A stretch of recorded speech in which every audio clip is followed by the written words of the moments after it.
la dinàmica de les xerrades, sí.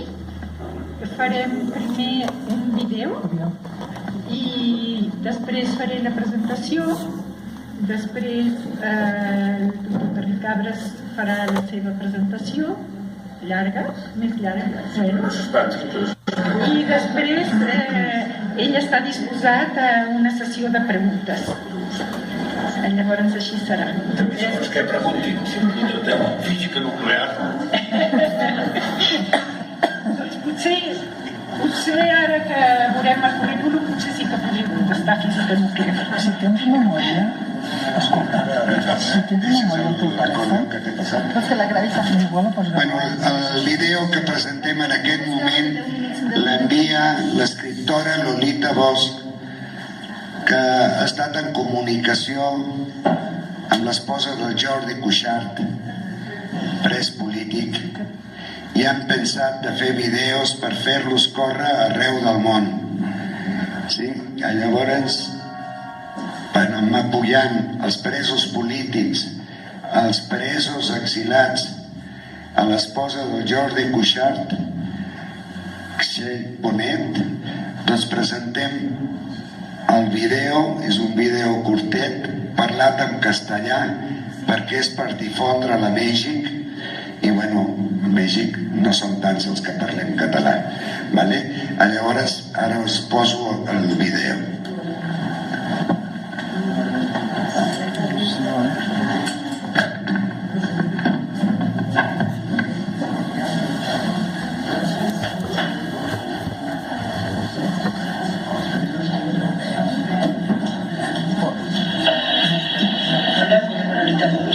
Soy escritora mexicana catalana.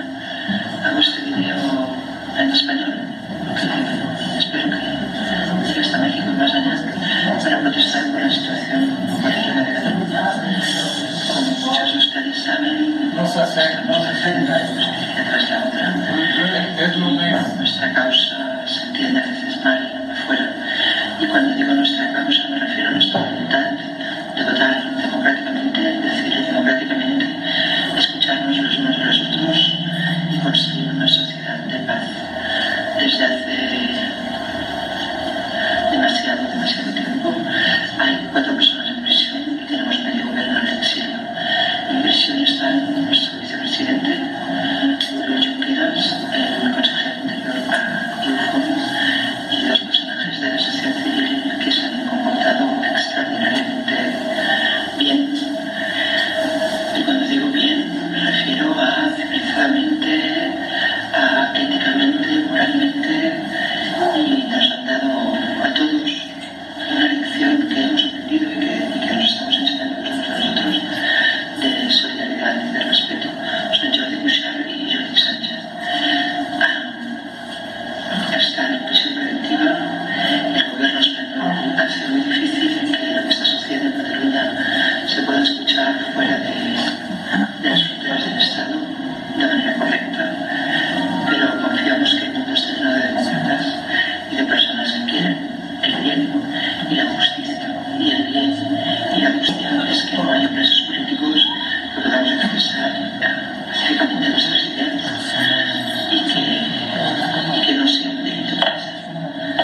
Por lo tanto, pido que no nos olviden que Cataluña nos necesita. Gracias.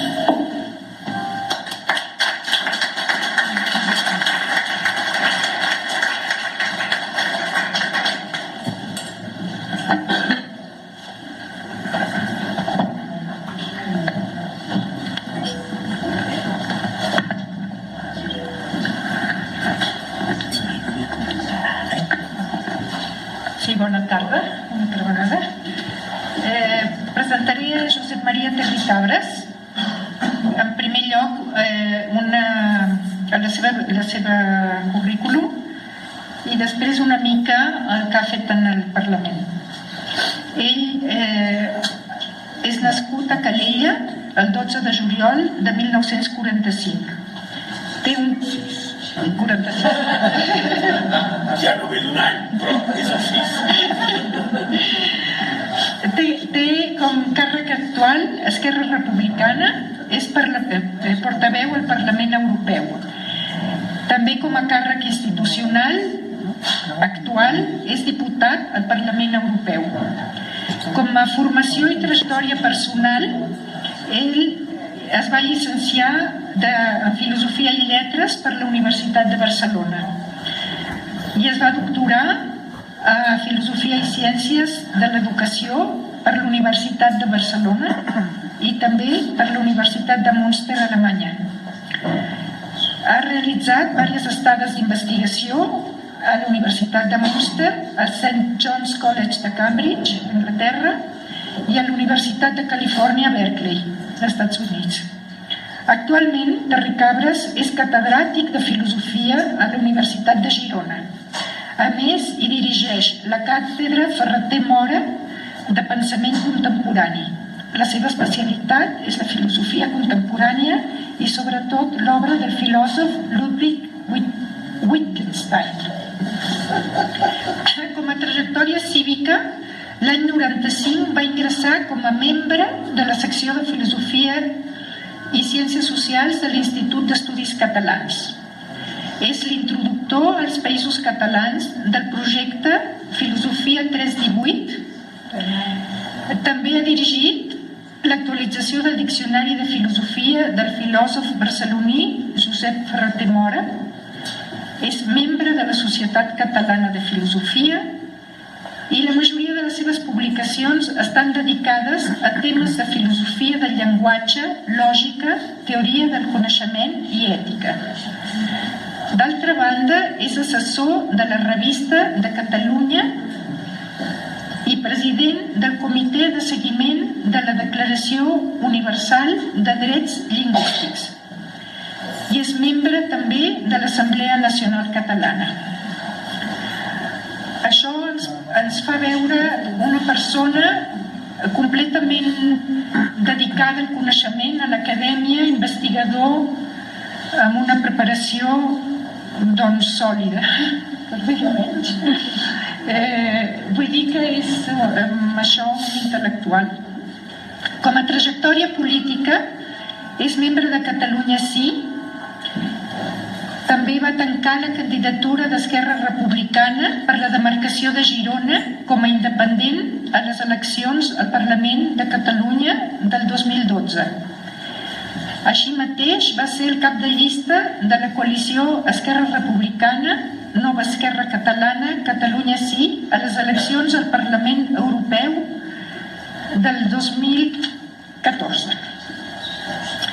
Això és, diguéssim, la seva presentació. Jo després he mirat una mica el que ha fet i és una cosa espectacular, perquè és un lluitar dia a dia, ser un eco del que tots anem cada dia. Les notícies és un esdeveniment més, com els terratrèmols aquí a Mèxic, i ell és cada dia un eco. Ha estat una denúncia en el Parlament Europeu del que passa a Catalunya, i no només ho denuncia, sinó que porta arguments i proves i finalment empeny a fondo demanant sol·licituds concretes. No només denuncia, sinó que diu, bueno, i què feu aquí? Això és la feina que ell té, que és realment, no sé com sobreviure. Que sí? Que vaig bé? Bueno, llavors hi ha alguns punts que són quan els eurodiputats catalans informen del processament de Carme Forcadell a la sessió plenària del Parlament Europeu. I llavors, com us deia, ell encara no denuncia, sinó que empeny, dient que denuncien la regressió democràtica d'Espanya, expliquen que és una judicialització de la política en el Parlament Europeu i insta la Unió Europea a respondre aquest enjudiciament de la presidenta del Parlament. I els demana que no deixin que Espanya socavi amb tota impunitat els nostres drets europeus democràtics i fonamentals. Això davant la Comissaria de Justícia de la Unió Europea li va demanar concretament no ser indiferent a les accions de l'estat espanyol contra els polítics democràtics catalans.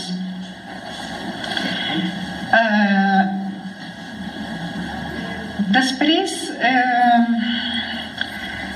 ell també aclareix que les eleccions celebrades a Catalunya el 27 de setembre del 2015 són partits proindependentistes que van obtenir la majoria absoluta del Parlament. O sigui que no està demostrat, no hi ha remei. Quan parlem de l'estat de dret, diu, de vegades oblidem la situació en alguns estats membres que tenen una reputació que no sempre es mereix. I afirma i subratlla que es refereix a Espanya. O sigui, una denúncia realment directa. Després van fer un document molt important que es diu Regressió democràtica a Espanya. Els eurodiputats catalans van enviar una carta a 751 diputats al Parlament Europeu condemnant la sentència contra les figures del govern català al vot simbòlic del 9-N sobre la independència. Aquest fet que va tenir lloc el 2014, explicant així una vegada més la judicialització de la política a Espanya. L'episodi aquest va ser descrit a la carta, amb gran valentia, com un moment vergonyós per la democràcia espanyola.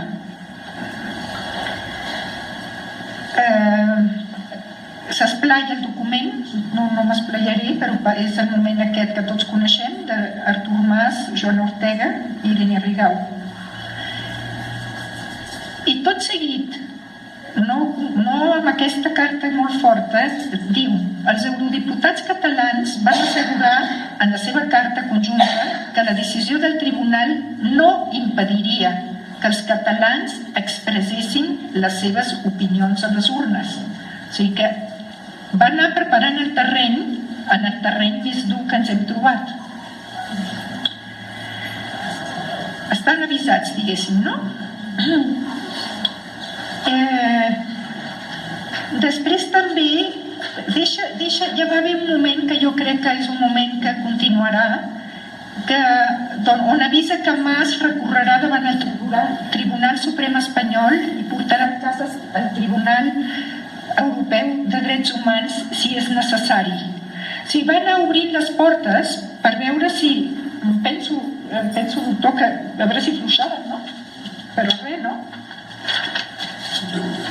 Bueno, llavors, i finalment els hi diu, bueno, no només esteu violant una voluntat democràtica dels ciutadans catalans, però això està accelerant el procés d'independència de Catalunya, que és el que també hem anat veient dia a dia. En altres punts, esclar, per recolzar tot això, hi ha hagut diversos temes que només anomeno. Per exemple, tot el d'Adif, que són les comunicacions per tren, adverteix que s'exposa la població en riscos potencialment perillosos, donant les mostres de que hi ha hagut 13 descarrilaments. És a dir, l'eurodiputat que tenim aquí va a fondo i sempre està molt fa verdadera investigació, que és el que el currículum del començament hem vist que és el que li permet estar en aquest tan altíssim nivell, que estem honrats de tenir-lo aquí. També va fer les corregudes de toros, per exemple, que era una vergonya i una ofensa. També ha estat denunciant la impunitat del franquisme a Espanya. El principi de justícia universal fa impossible la impunitat dels crims, diu, i obliga l'Estat a jutjar els responsables. Aquí també els té contra la paret. I també un punt molt important en el que ell ha estat treballant, que és la decisió d'Espanya de suspendre el Ministeri d'Afers Exteriors de Catalunya, que això ha fet un mal tremendo. Llavors, ja en aquest punt, ell diu que cal recordar a Espanya les seves obligacions com a membre de la Unió Europea, en particular pel que fa als criteris de Copenhague, que exigeix respecte per la governabilitat democràtica i els drets humans. Aquí el moment més àlgid, jo crec, és quan fa el diàleg amb Juncker. I finalment va ser ell que l'obliga a dir a Juncker algo molt tremendo. Quan Terricabas li pregunta novament si això significa que les institucions de la Unió Europea respectarien la decisió del ciutadà de continuar en la Unió Europea, el Juncker va advertir que no es converteix en membre de la Unió Europea enviant una carta. O sigui, realment no tenia ja ell paraules, no es va saber defensar i el va desenmascarar. Llavors, bueno, és una persona que lluita cada dia, lluita amb una força espectacular, i el deixo que ell ens expliqui com ho fa.